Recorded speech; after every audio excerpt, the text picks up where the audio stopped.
السلام عليكم ورحمة الله وبركاته، ازيكم يا أجمل باشمهندسين؟ إن شاء الله النهاردة هناخد أول كورس أو أول محاضرة في كورس الأوتوكاد. فطبعا أول حاجة إحنا لازم نعرف إيه هو الهدف من كورس الأوتوكاد بتاعنا ده. والأول لازم تعرف إن برنامج الأوتوكاد ده برنامج سهل وبسيط جدا. الهدف بقى إن إحنا نتعرف على كل الأوامر والقوائم الموجودة على البرنامج اللي تخليك تقدر ترسم أي شغل. ترسم أي شغل بقى، سواء شغل معماري أو مدني او كهربي او ميكانيكي، او حتى انك ترسم رسومات عاديه من اللي انت بتاخدها في الكليه. طيب ايه هو برنامج الكاد؟ برنامج الكاد من البرامج الجنرال. يعني ايه برضه من البرامج الجنرال؟ يعني اي حد يقدر يتعلمه، يعني ملوش تخصص محدد او لازم تكون بشهاده معينه. في ناس مش في هندسه اصلا شغاله ببرنامج الاوتوكاد وبتكسب فلوس، وهوضح لكم الكلام ده ان شاء الله المره الجايه. طيب من البرامج الجنرال برضه يعني انك تقدر تستخدمه في اي تخصص. يعني مثلا مهندسين مدني وعماره لو عايزين يرسموا رسومات هندسيه انشائيه زي دي كده، يقدروا عادي يرسموها، او تخطيط مساحه، او حتى يقدروا يرسموا واجهات بيوت زي كده على الاوتوكاد. برضه لو انت عايز ترسم برضه كمهندس ميكانيكا مخططات ميكانيكيه، او حتى لو انت طالب في اعداد هندسه وعايز ترسم رسومات عليه زي الممسات او زي استنتاج مساق الثلاثه، فانت اي حد يقدر يستخدمه في اي مجال وفي اي حاجه. طيب جت شركه اوتو ديسك. وايه هي شركه اوتو ديسك دي؟ شركه اوتو ديسك دي اللي عامله او منشاه برنامج الاوتوكاد، ونشأ برامج كتير غير الاوتوكاد زي ريفت وكده. طيب جت شركه اوتو ديسك دي تسال المهندسين ايه مميزات وعيوب الاوتوكاد بعد ما هم استخدموه فتره. عادي خالص قوي بكل بساطه البرنامج سهل جدا وبسيط جدا. و99 لازم تبقى عارف ان 99% من مهندسين المعماري والمدني لازم يكونوا شاطرين في الكاد جدا، لان كل الخريجه بيكونوا شغالين على الكاد. بس ايه الفرق بينك وبين اي خريج تاني؟ هو انك تكون انت بتعرف ترسم بسرعه عن كاد، وايدك متمكنه من البرنامج، وانك ما تقفش في اي رسم. يعني تقدر ترسم اكتر، يعني بمعنى اصح مطلوب منك انك تقدر ترسم اكتر، يعني اكثر كميه مشاريع في وقت قليل. طيب بالنسبه للشباب بقى اللي داخلين عماره ومدني، اول حاجه مثلا باختصار يعني بيقوم جاي رايح مثلا المهندس واخد مساحه الارض، تمام، ويقوم جاي مقسمها على كأنه من مسقط البلاد من فوق كده. مقسم مثلا الشقه بتاعتك الاوض والحمام والمطبخ وكلام من ده من فوق، زي الرسمه اللي انت شايفها على اليمين هنا دي على برنامج الكاد. وبعد كده بقى بتحتاج ترسم واجهه البيت من بره زي اللي على الشمال دي مثلا، فبتبدا ترسمها. بعد كده بقى بداوا يعملوا برامج جديده تانية تكمل عليها زي برامج الريفت وبرامج ال 3 دي ماكس بالنسبه للناس بتوع مدني وعماره، عشان يعملوا شغل احسن وابسط. ونفس الكلام شباب ميكانيكا برضه كده بداوا يعملوا سوليد وورك وبرامج تانية معينه يقدروا يكملوا عليها شغلهم. طيب هل ده يقلل من شأن برنامج الكاد؟ لا طبعا، برنامج الكاد مهم جدا. ودايما وانت داخل انترفيو او انت واحد هو مش بيسالك انت بتعرف تستخدم كاد ولا لا. ليه؟ لان طبيعي وبديهي ان اي مهندس بيعرف يستخدم الكاد ومن وهو في الكليه كمان. واغلب الجامعات دلوقتي بدات تشتغل بالكاد، محدش بداوا يحولوا الشغل الورقي لكاد دلوقتي. طيب فلازم تبقى انت عارف بقى ان انت كمهندس لما تروح شركه محدش هيسالك انت بتعرف تستخدم كاد ولا لا، لان الطبيعي انك تكون بتعرف تستخدمه، وده اساسي. انا كصاحب شركه مثلا او مكتب جاي يتقدم عندي مش هسالك انت بتعرف تستخدم الكاد. انا هروح مديك تاسك، تمام، زي اللي انت شايفه قدامك مثلا في الصوره ده على اليمين مثلا، واروح جاي قايل لك ايه؟ هندسه اعمل لي التاسك ده. في بقى اللي بياخد فيه ربع ساعه، في اللي بياخد ساعه، في اللي بيتلخبط ومش بيعرف يعمله، في اللي بيكتب بعد غلط فبيبوظ الدنيا عليه. طيب انت بقى عشان توصل، انا بقى مش عايزك تاخد كل جنة، انا عايزك ترسم لي مثلا في 3 دقايق. فانت عشان توصل لمرحله انك انت تعرف ترسم بسرعه، انا اعرفك الاوتوكاد واشرح كل القوائم كويس جدا، وازاي ترسم الاوضه مثلا دي بسرعه والشكل ده بسرعه، واديك واجبات بقى وتاسكات كتير واقول لك ارسمها. ومش بس اقول لك ارسم لي واجب مره، لا، انا ممكن اقول لك ارسم لي 5 مرات. وانا بكرر، فدي مش مبالغه او دي رخامه مني، لا، انا عاوزك تكرر عشان المعلومه تثبت، وكمان ترسم مشاريع اكتر. فبالتالي بدل ما كنت اول مره ترسم المشروع مثلا في 10 دقائق، تاني مره هترسمه في 8، تالت مره هترسمه في 6 دقائق، هتلاقي نفسك بقيت ترسم بسرعه على البرنامج. فانا كصاحب شركه او مكتب اقول لك مثلا ارسم لي تقسيمه الشقه دي على الاوتوكاد مثلا، عاوزك ترسمها لي في 3 دقائق. مش عاوزك بقى تتوه وتتلخبط او تقعد تقول لي دي فين ومش دي فين، وفي حاجه وقفت معاك تتعامل. مش تقعد تدور بقى على البرنامج والاوامر في مشكله حصلت معاك تقعد بقى تروح شمال ويمين، لا. فانت لازم تكون شاطر وبترسم بسرعه جدا في المكتب او في الشركه. طيب في ناس بقى بتقول لك ايه، انا بشتغل على قد مرتبي يا هندسه، انا باخد مش عارف كام، فبرسم على قدي وعلى هادي وكده. تمام ماشي مفيش مشكله، بس انت بقى خلي الشطاره دي لنفسك. يعني مثلا بيجيلك شغل خاص بقى على الاونلاين، على مواقع الفريلانسر، على مثلا جروبات، انك ترسم مثلا لحد حاجه. فالسرعه دي خليها لنفسك عشان تنجز وترسم اكتر ومكسبك يزداد بالنسبه لك. ودايما برضه خلي في دماغك ان انت ان شاء الله لما تتخرج وتشتغل في شركه او في مكتب، يعني مع حد اخرك بالكتير 3 سنين سنتين تاخد خبره وتكسب عملاء، وبعد كده ابدا افتح مكتب لوحدك او شغل اونلاين لوحدك. لان في الوقت اللي انت شغال فيه مهندس في مكتب بتاخد 5000 جنيه او 6000 جنيه، غيرك شغال لوحده ممكن يقفل له 80000 جنيه في الشهر وهو لوحده. تمام، بس بيبقى طبعا شايل شغل لوحده. يعني انت بقى مثلا لما تبقى شغال في مكتب بيبقى مثلا بتاخد حته صغيره في الشغل بتعملها وما تعرفش حاجه عن الباقي ولا الشغل جاي منين ولا رايح فين.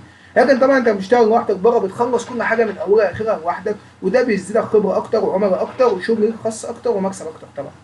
طيب وبرده يعني السرعه دي بتسبب لك برده مكسب. بمعنى مره كان في واحد في شركه، تمام، كان دايما مثلا اخره في اليوم يعمل ملف نص ملف ويكمل بكره. فجي واحد عمده بلد ايام الاصلاحات قال له انا معايا حوالي 2000 ملف. قال له بس بشرط لو انت هتاخدهم كلهم يا تقبلهم كلهم مع بعض يا ما توفوتهم كلهم مع بعض، مش هينفع اودي هنا جزء وفي مكتب تاني جزء. تمام، فقال له اتفق وقال له تمام. فبدل ما كان بيعمل ملف في اليوم بقى يعمل 10 او 6. فانت لازم تاخد بالك من النقطه ديت. تمام، يبقى انت لازم بقى ايه، تكتسب مهاره السرعه دي وتبقى مميز عشان لما يجيلك فرصه شغل زي دي تكون انت مستعد له. وبرضه لازم تاخد بالك انت وعدت حد مثلا انك هتسلمه الشغل في وقت معين، فلازم تسلموه في الوقت ده، لان التاخير ده طبعا هيبوظ سمعتك، هتخسر العميل. فانت لازم تكون قد الوقت اللي هتقوله. تمام، فلازم تاخد بالك من النقطه ديت وتكون قبل ما تقبل شغل وتكون انت عارف هل هتخلصه في الوقت ان انت حددته ولا لا. ما تقبلش شغل الا لما تكون متاكد ومجرب وواثق انك هتخلصه في الوقت ده. طيب وده خد بالك طبعا وانت بترسم وتكون مركز جدا، لان انت ممكن مثلا بترسم رسمه زي ديت بعد واحد تعمله غلط يخليك قاعد بعد كده تمسح وتعدل وتغيب وتاخد وقت كتير. تمام كده.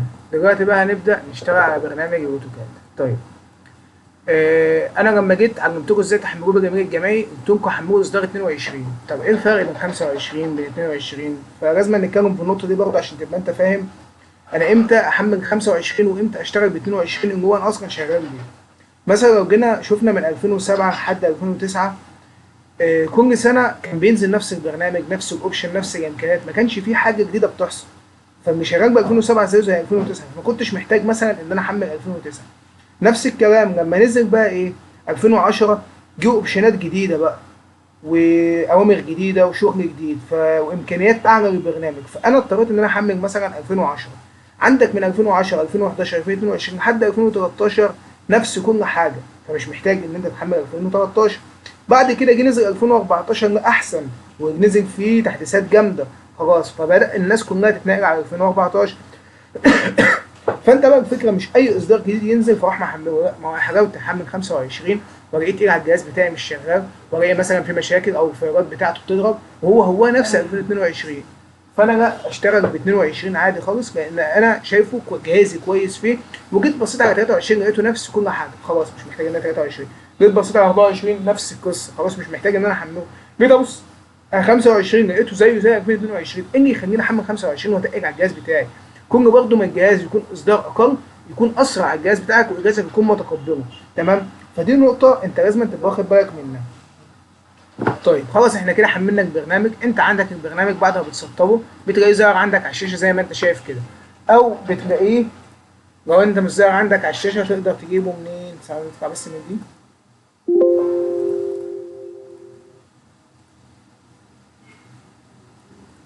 تروح انت جاي هنا في السيرش بتاعك كاتب اوتو، تلاقيه جالك في الاول تك عليه يفتح.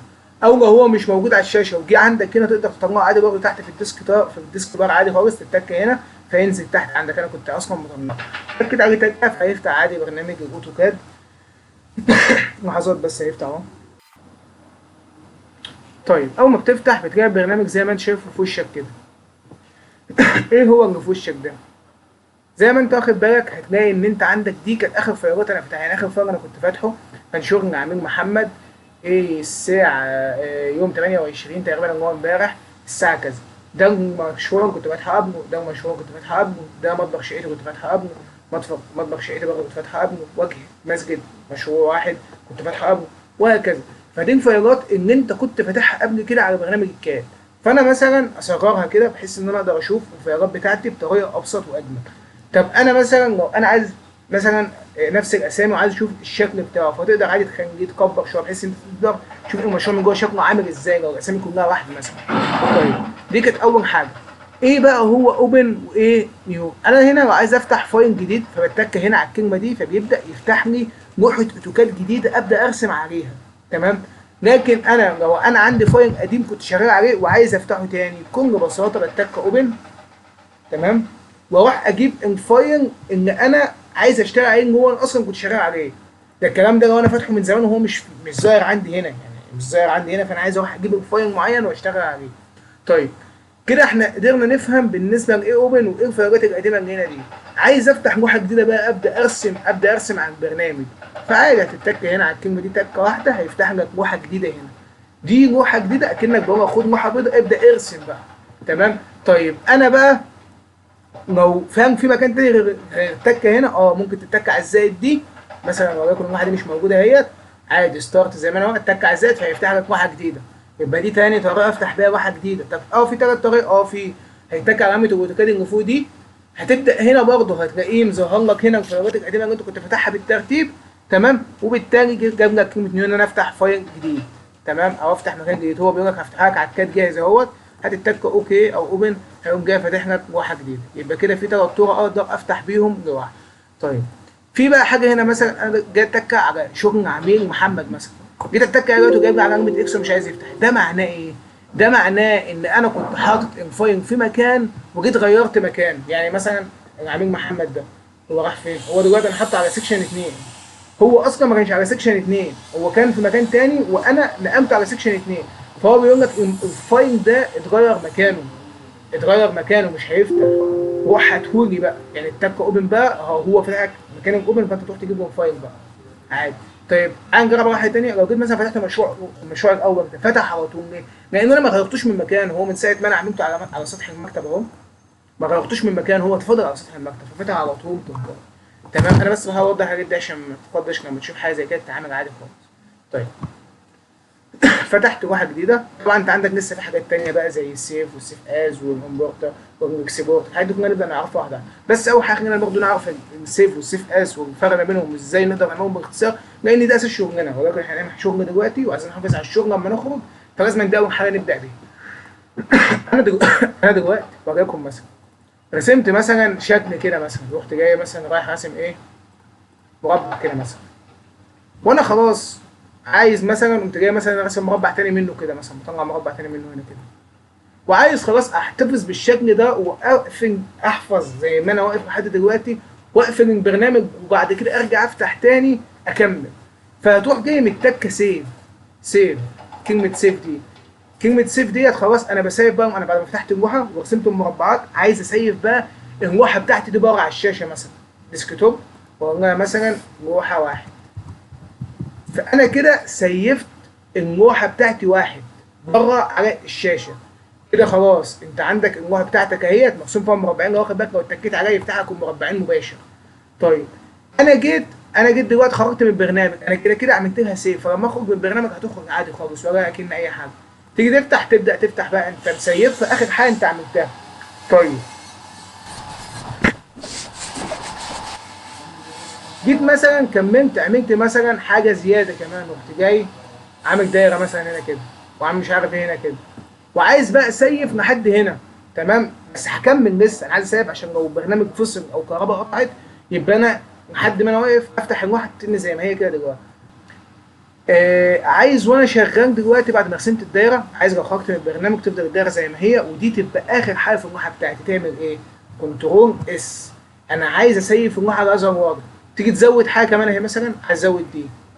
عايز تفضل على هذا الوضع لما اقفل اللوحه وافتحها تبقى زي ما هي كده. تمام. اتك كنترول اس. انا سيفت اللوحه بتاعتي كده وقفت رسم على كده وهكمل بعدين. طيب والموضوع ده مهم جدا يا شباب لسبب. انا مثلا كنت مثلا في مشروع زي ده شغال عليه اوبن.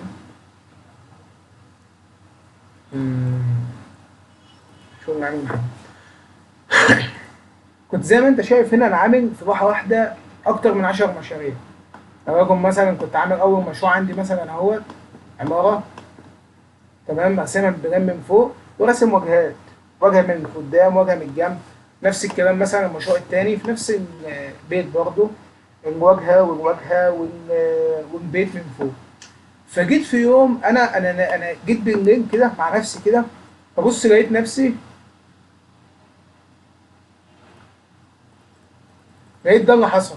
صحيت من انا مش عارف، نمت وانا شغال، مش عارف بقى كنت بحلم ان الماوس بيجري ورايا، الكيبورد بيضربني. المهم انا صحيت من النوم لقيت نفسي الدنيا، انا ما خدتش بالي ان الدنيا متلخبطه، وجيت اخرج من اللاب ورحت جاي متكه سيف، فبوظت المشروع بتاعي القديم اللي كنت عامله.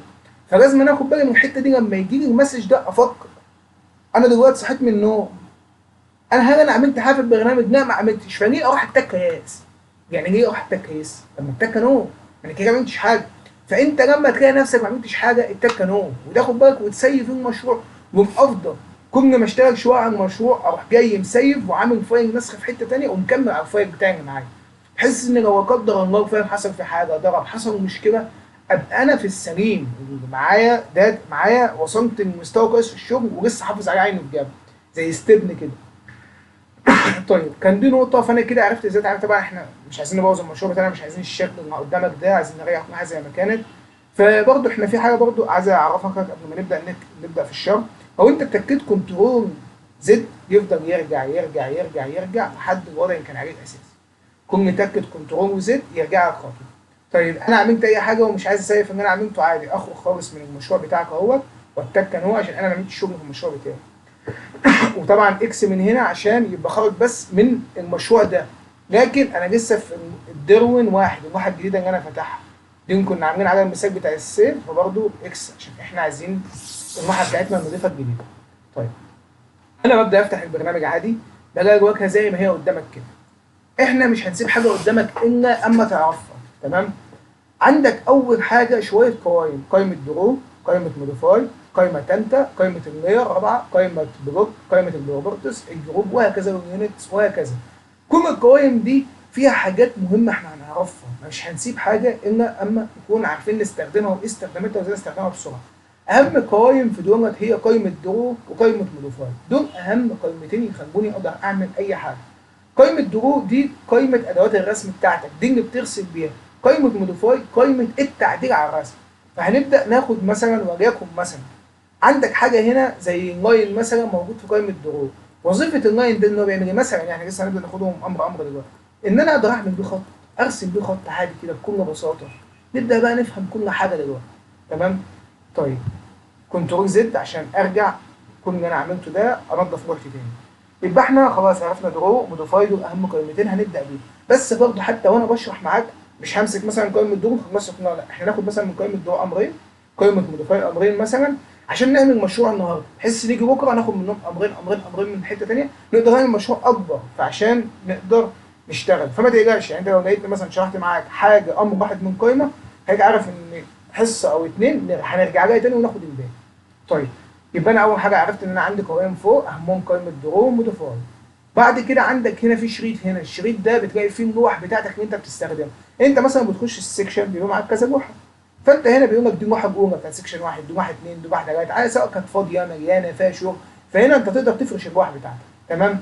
انا مثلا دي لوحه عايز افتح لوحه كمان فاضيه مع فاضيه، لوحه ثالثه عايز افتح مشروع من بره فارجع للستارت مثلا وافتحه باوبن، او تفتحه من فوق من هنا. خلاص طيب نرجع اللوحه بتاعتنا باوبن. طيب بعد كده ايه هو شبكه الجريدد دي؟ شبكه الجريدد اللي انت شايفها قدامك دي اللوحه بتاعتك بقى، بتشيل الاف المشاريع. وخلي بالك اللوحه ديت احنا هنتعلم ازاي نخليها بيضاء. فيها شبكه جريد دلوقتي، ممكن تشيل شبكه الجريد عادي من قائمه الستيت بار اللي احنا هنبدا نعرف دلوقتي. هنا شلت لك الشبكه اهي، عايز تحط الشبكه حطها براحتك، نبدا نعرف كل حاجه، تمام. طيب اللوحه دي يا شباب ممكن تشيل لك الاف المشاريع. لو خدت بالك المشروع كنا فاتحينه اللي انا راسم فيه كذا مشروع ده عادي خالص، بس انت بقى ما تحاولش تعمل كده. يعني ما تحاولش تيجي في لوحه واحده تقعد ترسم 10 مشاريع مثلا، لا. هو انت خلص مشروع واقفله واكتب اسمه وعينه في فايل واحد. ثاني مشروع اقفله في فايل واحد. ليه؟ عشان لو قدر ان انت شغال بترسم فايل ضرب، هو في مشاريع كتير وشغلك كله راح، فانا خلصت حاجه اعينها واكتفي بيها. وعشان سبب تاني، كنت مره طالب شغل من حد، فالحد ده بعت لي الشغل لقيت بعت له فايل كات اكمل عليه شغل وراجعه. طيب الفايل الكات ده ببص لقيته تقيل قوي وغاب وبتاع عقبال محمل، فانا لما فتحته لقيته مليان شغل. قلت له طب وانت اللي خليته ياخد نص ساعه يحمل، طب ما كنت انت قسمهولي على ثلاث اربع فايلات وبعت لي واحد مثلا اشتغل عقبال ما التاني يجي اكون خلصت الاول عقبال ما التاني يعني انجز. حاول يبقى عندك ان هو مخ، انا ايه اللي يخليني ابعت فايل تقيل كبير؟ طب ما انا ممكن اقسم مثلا شغل على اربع فايلات يوصل للعميل يوصل لزميلك فايل يشتغل فيه عقبال ما التاني يجي له. دي نقطه. تاني نقطه، في برضه حاجه لازم تبقى واخد بالك منها، حاول انك تحافظ على الداتا بتاعتك يا شباب. يعني مثلا كان في هيكر جيم بالظبط من قيمه حوالي وانا ممكن نتكلم في النقطه دي المره الجايه عشان بس ما نشتتش فيها. يبقى انا اول حاجه عرفت ان انا عندي هنا الواحه بتاعتي اقدر ارسم عليها الاف المشاريع، والافضل انك ترسم كل مشروع لوحده. برضه لسبب تاني كنت في انت مثلا دلوقتي وليكن مثلا خليك عملت مثلا فيلا عميل مثلا، عميل اشتغلت معاه وعملت له التقسيمه والبيت والواجهه، وقمت له يا فندم هبعت لك الملف تشوف فيلا كده تمام، وانا اعمل تعديل في المساحه او في الفرش او في ايا كان. فافترض ان انت مثلا عامل لعميل فيلا وعامل تاني فيلا في نفس الفايل، فرحت جاي بعت للعميل مثلا ايه، وليكن مثلا بعت له مثلا فايل زي ده كده.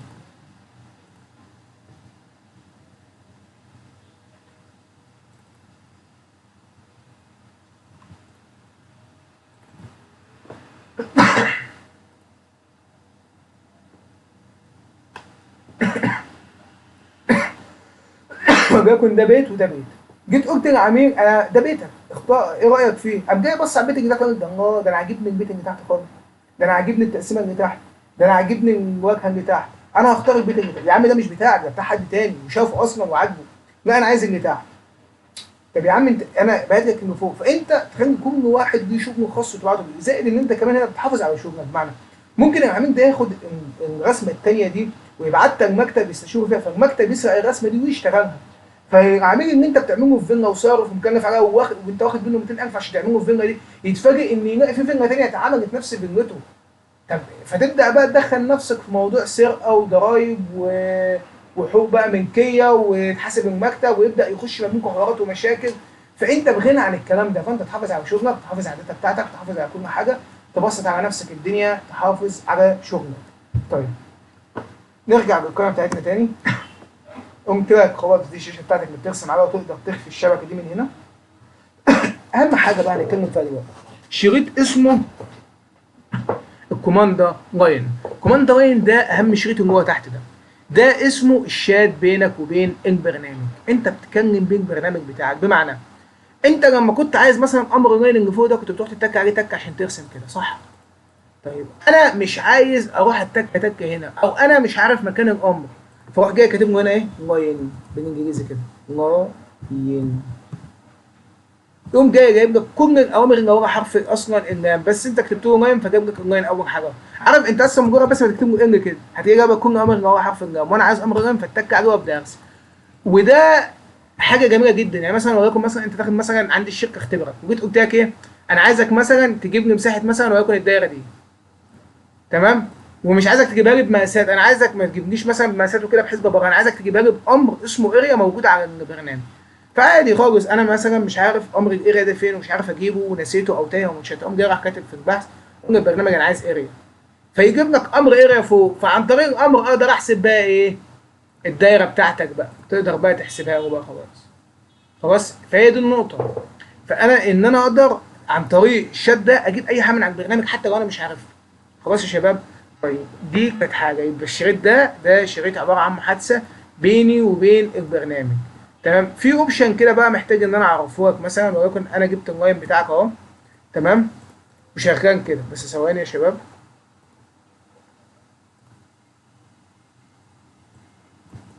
عايز اعلمكم حاجه يعني. انت دلوقتي جبت امر اللاين اهو، تمام. كنت اخر امر كنت عليه ايه، انا مثلا فتحت اللاين اهو وبرسم كده. لو انت خدت بالك اصلا لما تبدا تيجي تستخدم امر اللاين، مثلا تعالى هنا نبدا نستخدم امر اللاين على الديفولت. امر اللاين هديك عنده نبذه لكن هنرجع ناخده تاني. انا دلوقتي فتحت امر اللاين، التكتيك تك هنا، فهو تحت بيقول لك ايه، اختار لي النقطه الثانيه او حدد لي النقطه الثانيه. انت كده على النقطه الاولى، تحدد لي النقطه الثانيه. بعد كده بيقول لك ممكن بقى تحدد نقطه ثانيه اهو. بعد كده ما مشيت خطين بيقول لك هنا ايه؟ يا اندو يا كلوز. اندو دي يعني ايه؟ ارجع خطوه لورا اهو، ارجع خطوه لورا اه، تكت اندو كمان يرجع خطوه كمان. طب لا انا هو مثلا مشيت كذا خطوه عايز ارجع خطوه اندو، طيب مشيت خطوه هنا تمام. في بقى امر تاني بيدوك او اوبشن تاني بيدوك بيقول لك كلوز، يعني اقفل الشكل ده وصل نقطه النهايه بنقطه البدايه تاني كده. فانا اقوم جاي قايل له كلوز فهيوصلهم لي ببعض. وده حاجه كويسه لان مثلا انت بعد كده مثلا لو انا عايز مثلا اقفل شكل زي ده كده، عايز اقفلهم بعض، ساعات انت ما بتعرفش توصل لنقطه النهايه ما بتظبطش معاك، بص كده مش هتلاقيها ظابطه تمام. فانا مثلا لو انا عايز اقفل الشكل بتاعك عادي خالص، عايز اقفل الشكل هنا كده مثلا، خلاص اقوم جاي متك كلوز فيقفل. طيب انا ماشي كده شغال وعايز ارجع خطوه بدل ما اتك اندو، ممكن عايز اتك كنترول زد فيرجع لك خطوه. لكن بقى لو اتكيت وقفلت المثلث بتاعك وعايز ارجع اندو خلاص مش هينفع، لو جيت اتكيت كنترول زد يشيل لك الشكل خالص. انا هرجع لك في الامر اللي انت عملته كله مع بعض، مش هقعد ارجع لك خطوه خطوه. انا كنت مديك اوبشن الخطوه خطوه دي وانت شغال او لسه وانت شغال فيه او في الاندو تحت، فلازم تاخد بالك من النقطه دي. طيب في حاجه بقى انا لاحظتها تحت وده اللي كنت عايز اكلمكم فيها، مش ملاحظ ان الشات بيكلمك هنا بيطلعك اسطر كده فوق بعض؟ انا عايز اتحكم في النسر ده، انا مثلا شغال في شغل هنا وعايز اشوفه، فتعمل ايه؟ فانت ممكن تجي عادي تقول للبرنامج تتك على المفتاح ده وتتك لاين اوف ورك من دي وتروح جاي تقول له ايه؟ هو هنا بيقول لك انا عامل لك 5 اسطر عايز تخليهم سطرين اكتب له 2 مسطره، فيبدا بعد كده بص بيكلمك في سطرين. انا مش عايزه يكلمني خالص، انا عارف انا بعمل ايه، فاروح جاي متك عادي على علامه المفتاح دي لاينز اوف مش عارف ايه، تقوم جاي متكه صفر تقول له انا عايزك تكلمني في سطر صفر، هو في سطر صفر خلاص فمش هيتبقى حاجه تحت عندك. فلازم تاخد بالك من النقطه دي. عايز ترجع سطرين عادي تك على المفتاح وتخش على اللاين وتقوم جاي محدد سطرين. طيب يا شباب مثلا انا شغال دلوقتي بامر لاين اهو، وليكن خرجت كده، خرجت خلاص من الامر اهوت وطلعت من الامر مش عايز الامر خلاص، عايز ارجع الامر تاني، هل انا محتاج اروح لاين هنا او اكتب لاين هنا عشان اجيبه؟ لو اتكيت مسطره كمان يشغلك من الامر القديم وانا شغال اهو، عايز افصل من الامر اتكه مسطره يفصلك من الامر، عايز ارجع للامر اتكه مسطره فيرجع لك من الامر عادي خالص بكل بساطه، عايز افصل الامر اتكه مسطره شغل الامر اتكه مسطره. وممكن حاجه كمان ممكن تتكه مثلا انتر فيفصلك من الامر، ولو اتكيت انتر تاني هيشغلك الامر، يبقى كده السبيس والانتر معاك في نفس الاوبشن. وبرده ممكن يعمل حاجه كمان لو اتكيت مسطره وشغلت الامر اهو، لو انا شغال وعايز افصل الامر ممكن تتك على زرار الاكسس اللي هو في الزاويه على الشمال خالص فوق يفصل لك كل حاجه. طيب يبقى احنا كده خدنا اول حاجه فوق القوائم اللي عندك فوق عباره عن اكتر من حوالي 5 قوائم قدامك اهمت، اهمهم الدرو والموديفاي، والدرو دي ادوات الرسم بتاعتي والموديفاي دي امر امورات التعديل، وعندك بعد كده الشريط ده اللي مفتوح فيه اللوح، وعندك دي اللوحه بتاعتي اللي انا برسم فيها ومتحكم فيها اخليها بيضه عليها شبكه او اعمل فيها اللي انا عايزه، انا متحكم عايز تحط الشبكه من هنا مش عايز تحطها، عايز تخليها بيضه هعرفه بعد كده ازاي تخليها بيضه وتلونها كمان. طيب بعد كده عندك شريط هنا اسمه شريط الستيت بار او الشريط المساعد، مهم جدا فوق ما تتخيل، هتلاقي فيه شويه حاجات تساعدنا وتفرق معانا كتير كمان. طيب هتلاقي في اولهم من هنا كده ده الموديل اللي انت شغال عليه، دي حاجه زي لوحه هنبدا نعرفها بعدين، او بمعنى اصح اللوحه اللي انت راسمها اهوت جايب لك كل اللي مرسوم عليها هنا اهو. حتى مثلا وليكن مثلا خلينا نشيل الكلام اللي احنا عاملينه ده مثلا،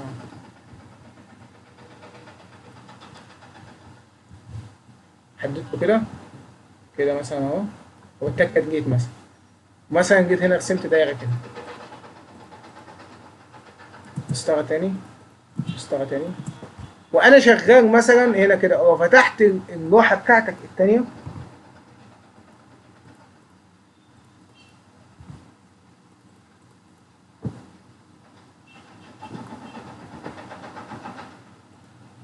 وفتحت اللوحه الثانيه بتاعتك يديك نفس اللي انت بترسمه بس على لوحه بيضاء، انت واخد بالك انت من الحته دي، وتقدر تكمل رسم كمان عادي، يعني انا اقدر اكمل على اللوحه البيضاء دي انت مش محتاج اصلا ومديك كل حاجه يعني كاني برسم على مربعه تمام. فدي اوبشن برضه لازم تبقى انت واخد بالك منه، بس هو مش بتاعنا دلوقتي او مش ذو اهميه.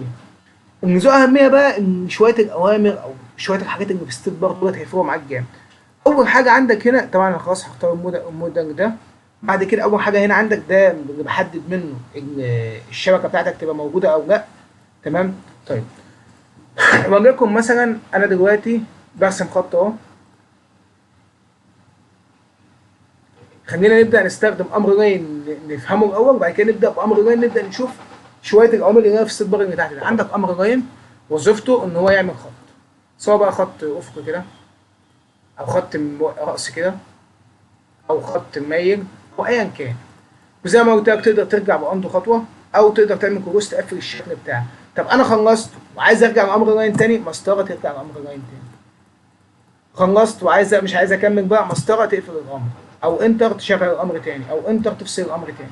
طيب انا دلوقتي وانا برسم مثلا بعمل التقسيمه بتاعتي، وكون مثلا انا دلوقتي عايز امشي خط اهو، اعمله مثلا بطول معين عادي خالص. هو انت بتكتب 200 كده فوق اهيت وتك مسطره، 200 تحت ومسطره ومسطره. طيب عايز امشي خط كده، تاخد بالك من حاجه بقى وانا ماشي بالخط كده، بيجيب لك فوق البعد بتاع الخط في مربع زي ما انت شايف كده، و... وانت بيطلع مايل بزاويه معينه كده لفوق، مايل بزاويه معينه. طب في ناس ما بيبقاش عندها الاوبشن ده، تجيبه ازاي؟ في امر اسمه عندك دايناميك موجود هنا كده في التكه هنا على الثلاث شرط دولت. تروح لامر اسمه دايناميك، الامر اللي هو موجود عندك تقريبا خمس ست سطر، تاكد ان جنب علامه صح. عارف لما يبقى جنب علامه صح هتلاقيه ظاهر عندك هنا كده، اسمه امر الديناميك. اول امر عندك اهو ديناميك. الامر ده دلوقتي انا مفعله اهوت، بالتالي بقدر عادي ارسم عادي اهوت، وجايب لك الابعاد وكل حاجه عندك، جايب لك زي ما تقول شات عندك عند الماوس اللي انت شغال بيه. يعني الامر ده وظيفته ان هو بيجيب لك شات عند الماوس اللي انت شغال بيه. منين لا يا ابراهيم؟ هندسة، معاك هندسة. طب ما تقول يا عم هنا دول من ساعتها، انا بفكر حد لسه من الشباب معاك فقلت هندسة. لك بس مش عارف. معاك هندسة. طب كويس ان انت حاولت تطبق ورايا على طول. تمام. احنا لسه ما خدناش امر معين، احنا بس كنا بندي حاجه كده ايه زي تعرفيه كده، ممكن ناخد دلوقتي ننفذه دلوقتي. الشاشه باينه قدامك يا زعيم؟ اه باينة تمام. طيب احنا قلنا ان انت عندك فوق اربع قوائم، تمام؟ او او زي ما تقول ست سبع قوائم، بس هم اهمهم قائمه درو وقائمه موديفاي. قائمه درو دي اللي احنا بنرسم بيها، وموديفاي احنا بنقدر نعدل بيها. حلو الكلام.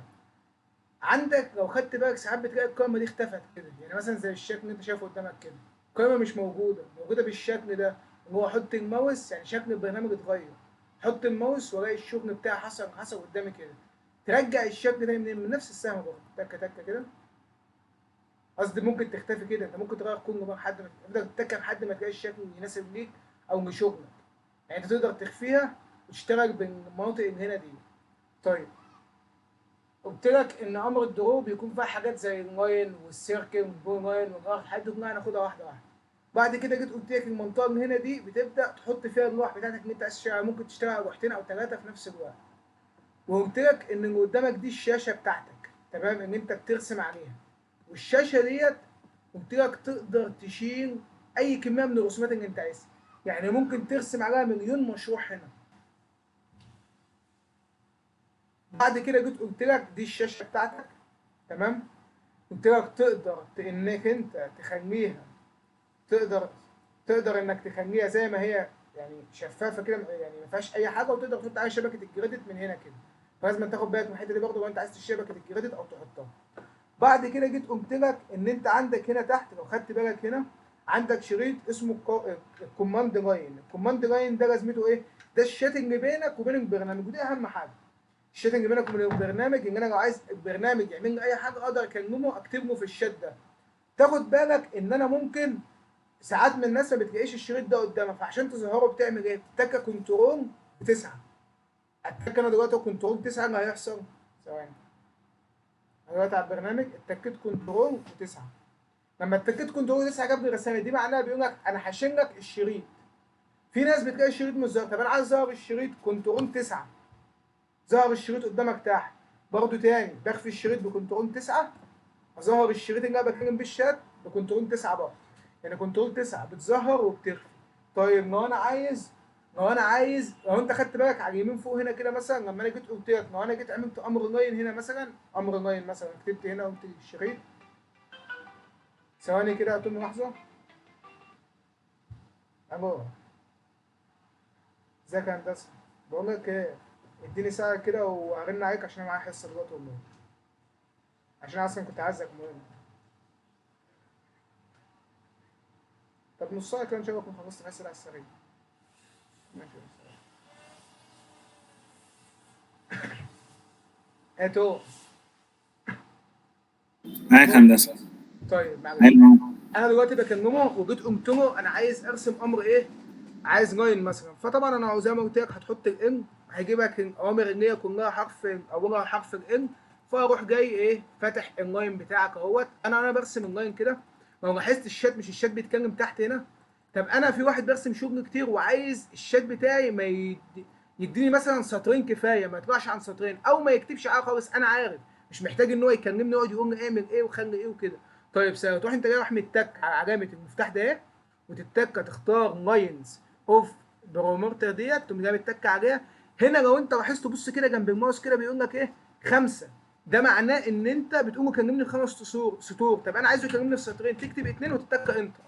تيجي بص تعالى بص شوف بقى ان هيختلف المره دي لما نيجي نرسم لاين مثلا اهو بيكلمك في سطرين بس. طب انا مش عايزه يكلمني خالص، سهله تك على المفتاح بتاعك وتروح جاي متكه اللاينز اوف بيرت ديت وتقوم جاي متكه صفر مثلا انتر. هتبص تلاقيه مش بيكلمك في الشات خالص. بص بقى المره دي انا برسم هو مش بيكلمني. تمام. طيب انت دلوقتي لما جيت انا يا توم دلوقتي برسم، انت دلوقتي رسمت باللاين المثلث بتاعك اهو. اخترت اللاين، حددت بتكه هنا. دلوقتي انا مثلا عايز ارسم لاين بقى دلوقتي. امر اللاين وانت بترسمه ليه بعد. انا ممكن هو عندك ظاهر لك ان المكان بتاع البعد في وشك اهو. فانا مثلا عايز الخط ده يبقى 200 عادي، اقوم جاي كاتب 200 ومسطره مثلا، فاعمل لك خط 200. طب عايز انزل تحت بخط 100 مثلا، اكتب 100 ومسطره او انتر، اعمل لك 100. انت عايز تقفل هنا. لما انت جيت تقفل يا توم لو خدت بالك، بص هنا كده. لما انت جيت تقفل بقى مع نفسك وانت قاعد في البرنامج، ما عرفتش تقفله لان انت مش عارف تجيب نهايه الخط. فانت عندك هنا حلين، يا تتك موز فيروح يتقفل، يا اما في حل تاني. لان انت فعلا لو جيت عملت كده يا توم وعملت كده وتيجي تقفله ممكن ما تعرفش تقفله بنسبه كبيره. تيجي تزوم على البرنامج كده تبص تلاقيهم ما جابوش بعض. فمن الصعب انك تقفله الا بكروس او بحاجه تانيه اللي هي بقى ايه. في عندك امر اسمه سناب، وده كده احنا هناخدوه النهارده. عندك قايمه تحت هي بقى يا عم توم. القايمه اللي تحت اسمها ايه؟ بنقوله قايمه مساعده او ستيت بار. القايمه اللي تحت اللي انت شايف فيها الايقونات دي كلها، القايمه دي لازمتها ايه؟ بتساعدني في الرسم. اول حاجه قلت لك، اول حاجه فيها بتاعه الكريدت دي اللي هي الشبكه اللي بتظهر لك. تاني حاجه في امر فيهم اسمه سناب. امر ان سناب ده اهو، بص ان هو حاطط عليه الماوس، الامر ده اسمه سناب. بتشغله وتقفله بتكه كده او باف 3. يعني انا مثلا لو اتكيت اف 3 امر ان سناب اتشال، اتكيت اف 3 تاني امر ان سناب اشتغل. بص هتلاقي عليه مربع. ايه امر ان سناب ده يا توم؟ امر ان سناب دلوقتي انا بص كده مش مفعله. بص كده لو جيت ارسم مثلث، بص كده يا توم، انا جاي ارسم مثلث اهو. امر ان سناب كده مش متفعل. طب انا بص كده هتك اف 3 وافعله اهو، انا لسه برسم. لاحظ حاجه؟ لما انا رحت عند نهايه الخط ايه اللي حصل هنا؟ ركز كده. شفت انت المربع الاخضر ده يا توم؟ يا هندسة معاك. شفت المربع الاخضر ده؟ اه. المربع الاخضر ده معناه بيقول لك انت دلوقتي عند نهايه الخط. يعني لو اتكيت تكه فانت كده قفلت المثلث بتاعك. تمام. يعني امر تمام. ان سناب ده بيحدد لك ايه بقى؟ بيحدد لك نهايه وبدايه الخط. نهايه، بص يعني مثلا انا دلوقتي فاتح امر ان سناب اهو، عايز اطلع بخط تاني من هنا. بص هنا انت لوحده تلقائي هو بيقول لك كده دلوقتي انت دلوقتي عند بدايه الخط. طب انا عايز النهايه، تلاقي امر ان سناب دلوقتي ما دام عامل لك مربع كده فيقول لك انت عند نهايه الخط.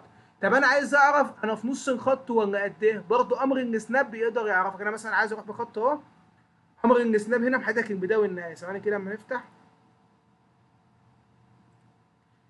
انا دلوقتي عايز احدد النص بتاع الخط. يعني انا عايز انا دلوقتي مش قادر احدد نص الخط هنا كده. فعشان تحدد نص الخط عادي بفتح القائمه بتاعت السناب شات وبقول له انا عايز الميد بوينت بتاعت الخط ده. فلو اتكيت عملت جنبها علامه صح هيحدد لك الميد بوينت بتاع اللي هو منتصف الخط ده. بص شفت المثلث ده معناه ايه؟ معناه بيقول لك ان انت دلوقتي في منتصف الخط. يعني لو اتكيت تكه هو شبكها له من نص الخط. تمام. طيب يبقى انا اول حاجه في السناب الاند بوينت دي بيقول لك بحدد لك نهايه وبدايه الخط. هو معلمك اهو. الميد ديت بيحدد لك منتصف الخط. المربع ده هنا بيحدد لك السنتر بتاع الدايره. يعني انا مثلا عملت دايره اهي. تمام. لو انا لغيت امر السناب تحت وانا لغيته اهوت ما اقدرش احدد مركز الدايره. بص كده ما تقدرش تحدد مركز الدايره. عايز مثلا اهو انا مش عارف مركز الدايره.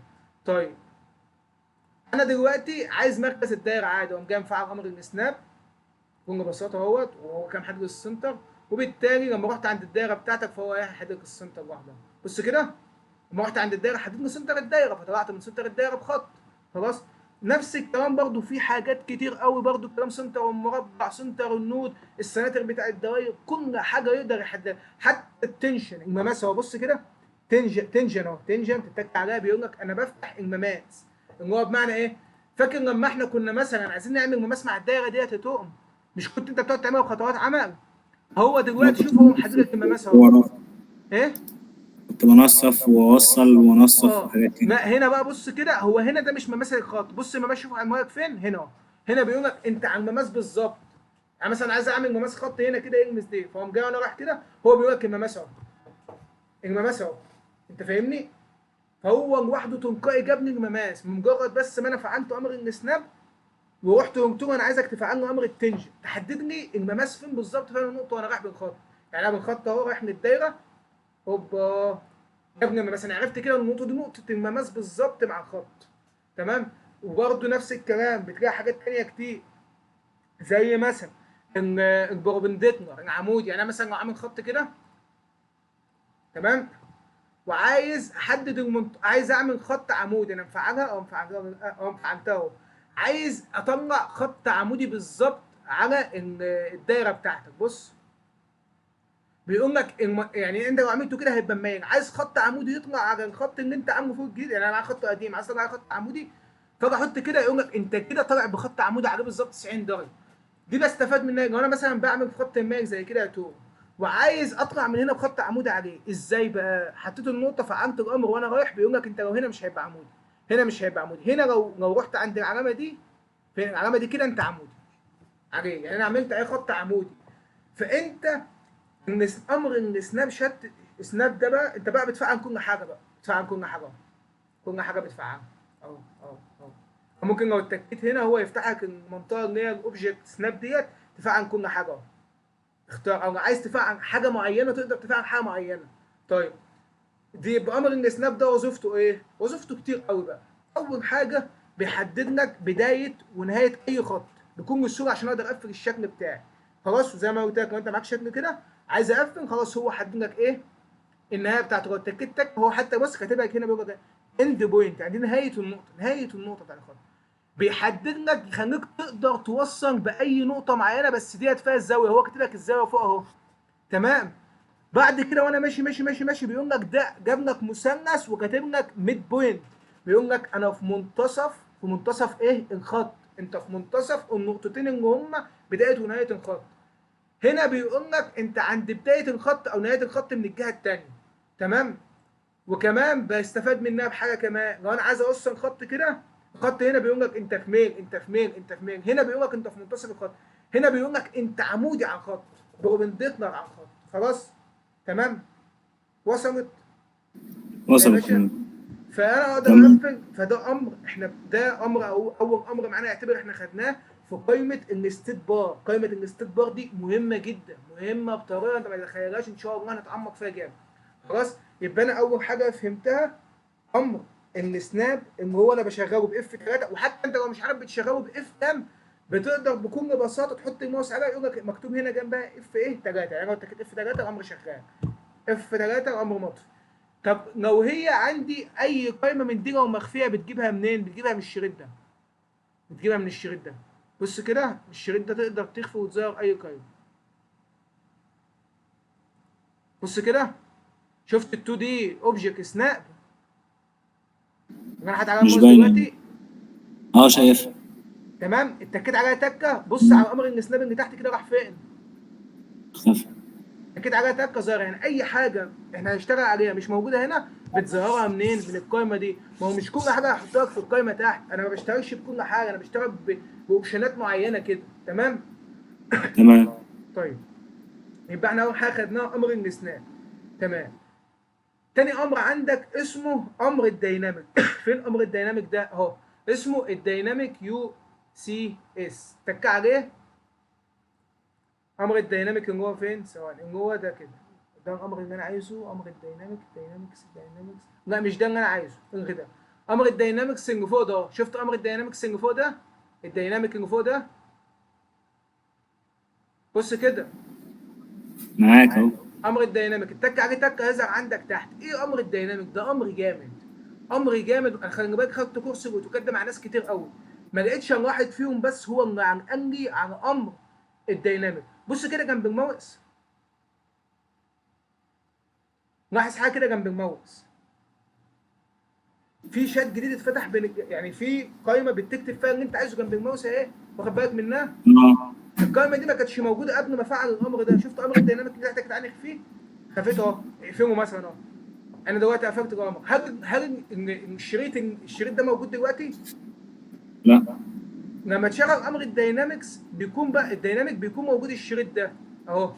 يعني امر الدايناميك بيخليك تتكلم مع البرنامج، بيحط لك شات كده جنب الماوس بتاعك، مش محتاج بقى ان انا انزل الكوماند لاين تحت. انا مثلا عايز مثلا اعمل اي حاجه، او مثلا عايز مثلا اكتب لاين مثلا، دلوقتي بقى في شات جنب الماوس، خلي بالك. يعني مثلا انا لو مش شغال باي حاجه، بص كده، دلوقتي مفيش شات، بس مجرد ما بتكتب ان بتلاقي بقى عندك شات جنب الماوس. طب اللي عامل لي الشات ده امر الايه؟ امر الدايناميك. طيب اكتب ان، خلاص كل حاجه موجوده عندك عند الماوس، مش محتاج ان انا انزل الكوماند لاين تحت. بكتب ان انا عايز امر اللاين دلوقتي، كتبت ان جاب لك اول امر عندك اسمه لاين، مسطره او انتر، فعلت امر اللاين، ابدا ارسم يا نجم. خلاص، يبقى انا دلوقتي امر الدايناميك ده كل وظيفته ان هو بيعمل لي شات جنب الماوس تلقائي. دلوقتي مفيش حاجه اهو، دلوقتي انا كنت اخر امر عليه كان امر الايه؟ اللاين. عايز ارجع امر اللاين تاني من غير ما اروح فوق او اكتب اي حاجه، بتعمل ايه يا توم؟ يا توم، معاك توم، هندسة. اخر امر كنت معاك. انا عليه اللاين، لو انا عايز ارجعه تاني وانا نفس مكاني زي ما انا، ما اتحركش بالماوس، اعمل ايه؟ مسطرة. بس رجع امر اللاين، مسطره، رجعت اخر امر، عمل. طيب لو انا دلوقتي، طب اول حاجه احنا خدناها، يبقى انا دلوقتي برسم الخط بتاعه. اول ما ببدا التكه هو كده بيقول لك لو انت قريت تحت بيقول لك ده اول نقطه، حدد تاني نقطه، حدد تالت نقطه. لو انا عايز اقفل الشكل بتاعك بتقفله منين؟ من كروس تحت.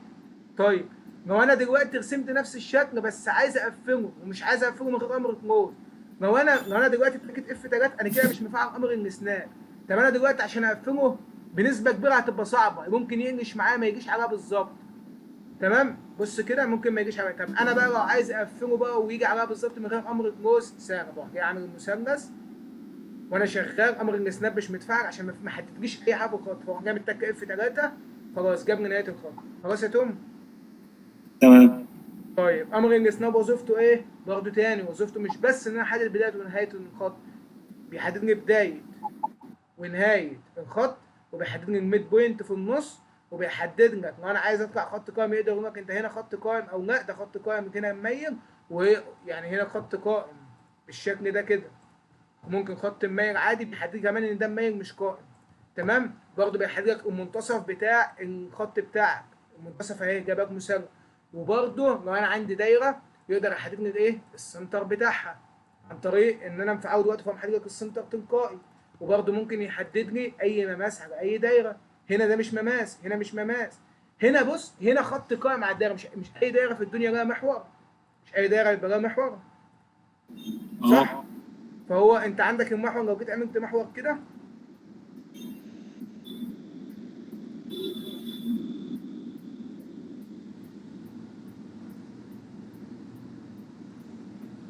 ده محور الدايره. فهو لما بكون انا شغال بالخط كده عايز اوصل، انا عايز اوصل بالنقطه اللي هي ايه؟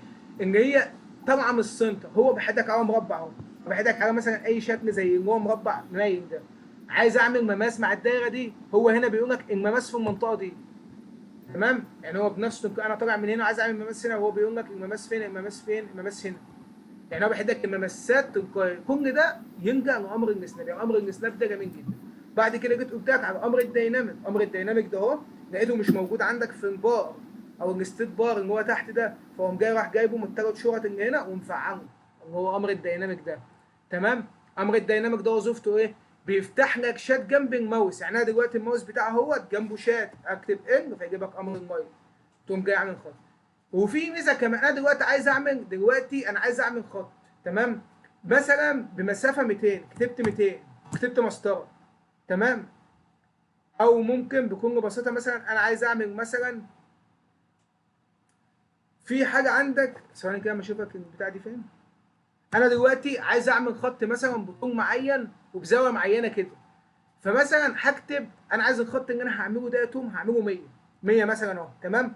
لو اتكيت مسطره فهو هيعمل الخط بزاويه 30 زي ما انا عامل كده. طب انا عايز اعمل الخط وبعد كده احدد الزاويه، تتكه 100 وتتكه على الزرار اللي هو اسمه التاب. التاب ده هتلاقيه اللي هو على شمال الكيبورد خالص تالت زرار، لو واخد بالك منه اقرا كده اسمه تاب. واخد بالك منه؟ اه تمام. التك عليه تكه. فهو هنا كده بيقول لك الزاويه الخط اللي هو ال 100 اللي طلعت ده انت عايز تعمله بزاويه قد ايه؟ انا عايز اعمله بزاويه 45. مسطره او انتر بقى خلاص يعمل لك خط بزاويه كام؟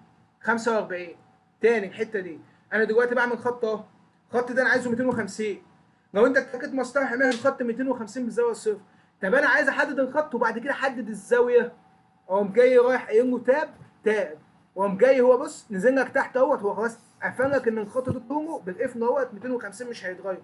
عايز تعمله بزاويه قد ايه؟ عايز اعمله بزاويه مثلا 30 درجه، هو تحت بيقول لك 30، اكتب 30 انت هيتعمل ب 30 درجه فوق. تمام؟ في مشكله؟ تمام. يبقى احنا خدنا امر السناب تحت، امر الديناميك، امر التالت بقى اللي هناخده دلوقتي اسمه ارسم. دلوقتي احنا عرفنا ازاي نقدر نرسم خط بميل عادي، خط بميل عادي مفيش مشكله، هو بيحدك الزاويه انا وتبدا عارف ده بتاع ترسم. الايزومتريك، ده اللي هو بتاع المسافه. اه ارسو ده بقى بيقول لك انت كل الخطوط اللي هتمشيها يعني قايمه افقيه وراسيه فقط. فين امر ارسو هنا؟ ده بولر ارسو.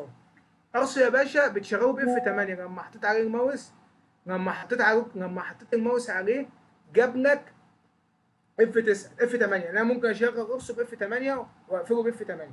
طيب ايه هو ده؟ انا لما كنت ماشي بالخط انا دلوقتي مش مفعل فاقدر امشي في الزاويه اللي انا عايزها.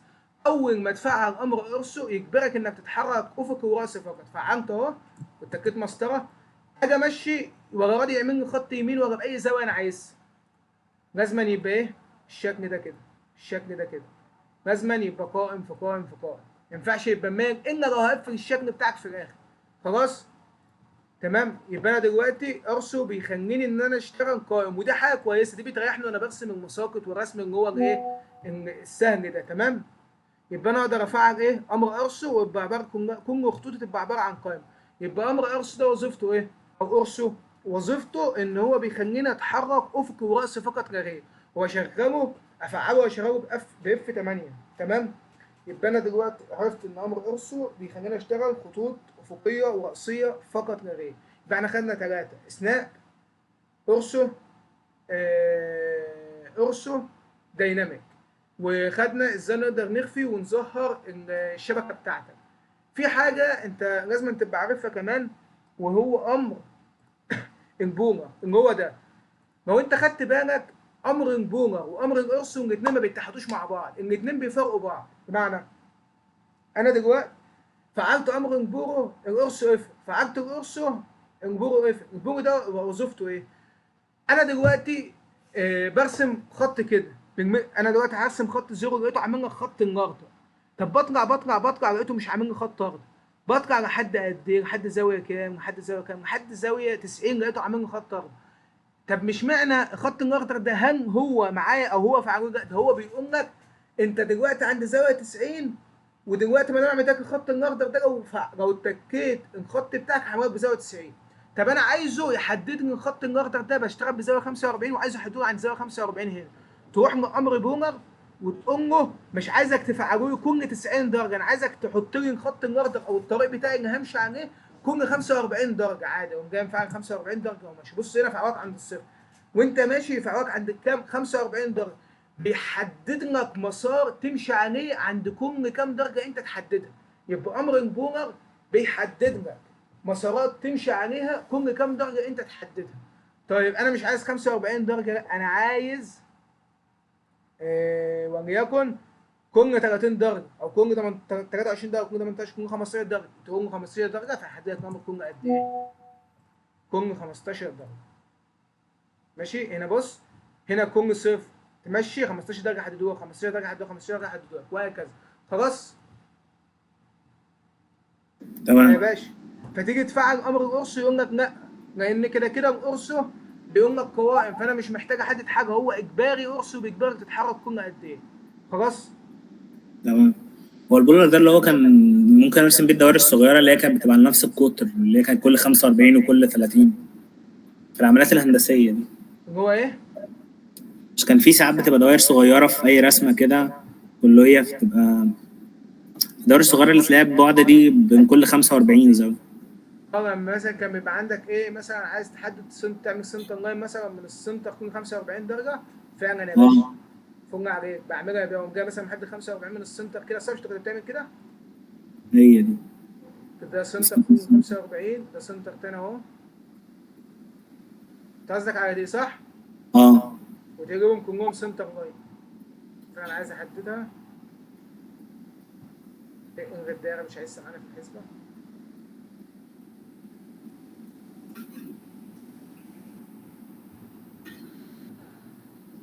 مش بقى. خلاص تمام، يعني انا حددتهم، مش مشكله يعني. عادي عادي، لسه ده في الكلام ده، بس انا مش لسه هنحمل الخط من الجود بتاع السنتر لاين. كل الكلام ده هنبدا نوضحه ان شاء الله يعني واحده واحده. كنت عايز تمام. اعرف هي دي بتاعته ولا لا. ايه؟ كنت عايز اتاكد هي دي بتاعته ولا لا. ياه. اه دي بتاعته، دي بتعمل يا باشا، انت ممكن تعمل اي حاجه ب 50,000 طريقه. تمام. يبقى احنا دلوقتي خدنا في بقى حاجه تركايه كده، برضه انا خدت قبل كده الكورس ده مع 4 محاضرين، محدش قال عليها اصلا، ان محاضر واحد منهم. وهي ايه هي؟ دلوقتي مثلا انا وليكن شغال امر ايه؟ قرصه مثلا، برسم مساقط. رحت فين؟ برسم مساقط كده زي ما انت شايف، واخد بالك؟ ماشي. هندسه ادي الصوره راحت. صورة واحد. اه.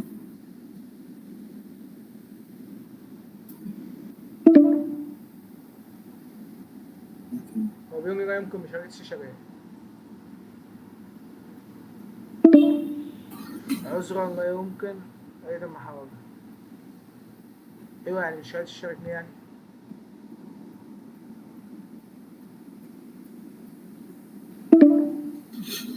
مشاهدة الشاشة، طب ممكن نقفل البرنامج ونشغله تاني يعني ولا ايه؟ مش عارف. ثواني استنى كده اجرب اخر حاجة وما تاخدش.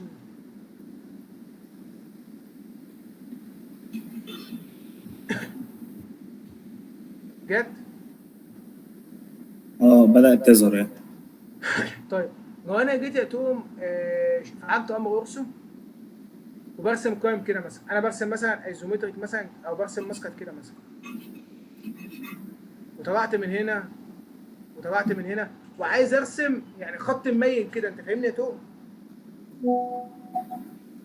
يا توم، معاك. عايز ارسم حاجه مميله لتحت هنا كده. اقفل اعمل قرص كده وافتح لاين. ايه؟ اقفل قرص وافتح لاين. او ممكن تعمل حاجه تانية. ايه بقى. مثلا عايز تحدد الخط هنا كده مثلا، هو جابرك صح؟ اه. وراح جاي متكه طيب، ومحدد الزاويه مثلا، بس هو عمليه العكس، عشان اعمل 30 فمحتاج الف هنا زاويه كبيره، يعني مثلا بمعنى انا عايز اعمل خط هنا كده، عايز انا دلوقتي مفعل قرص، فعايز اعمل خط مثلا يطلع 30 درجه هنا، يمشي مثلا بزاويه 30 درجه لفوق هنا كده. فعادي ممكن مثلا لو الخط بتاعك 50 تتكه 50 وتتكه طيب وتتكه 30 درجه، اعمل لك خط 30 وانا لسه مفعل امر قرص خالص واكمل قرص عادي. يعني مثلا تاني انا شغال كده مثلا، وانا جيت خط ومش عايز اطلع على قائم، انا عايز اطلع 31 وبعد كده اطلع قائم عادي يا باشا. اقوم جاي مثلا متكه مثلا 30 مثلا اهو. تمام. وقام التكه طيب، وقام جاي التكه مثلا عايزه 45 درجه بتاع 45 درجه مسطره، كمل قرص عادي كانك بتعمل اي مثلا حاجه. طب انا مثلا مش عايز احدد رقم معين، عادي ممكن مثلا تتكه طيب وتكتب 45 درجه بتوعك ومسطره ويكمل، انت فاهمني؟ اه. فده برضه اوبشن ممكن تدخله معاك، ان هو انا شغال بقرصه وبتكه طيب وبحدد الزاويه اللي انا عايزها، في مشكله؟ تمام. يبقى احنا خدنا كام امر؟ امر رينج سناب، امر القرصه، ازاي اخفي الشبكه واظهرها، امر الديناميك، امر البور، صح؟ اه. يبقى كده 5 اوامر في قائمه الايه؟ في قائمه الستيت بار. وقلنا ان القائمه اللي فوق القائمه الاساسيه اهمهم درو وموديفاي. يبقى كده وعرفنا شويه تفاصيل بسيطه عن البرنامج. كفايه كده النهارده ونكمل المره الجايه. تمام؟ تمام. طيب ايه الواجب اللي عليك بقى؟ الواجب اللي عليك ان شاء الله انك هتعمل لي الواجب بتاعك اهو.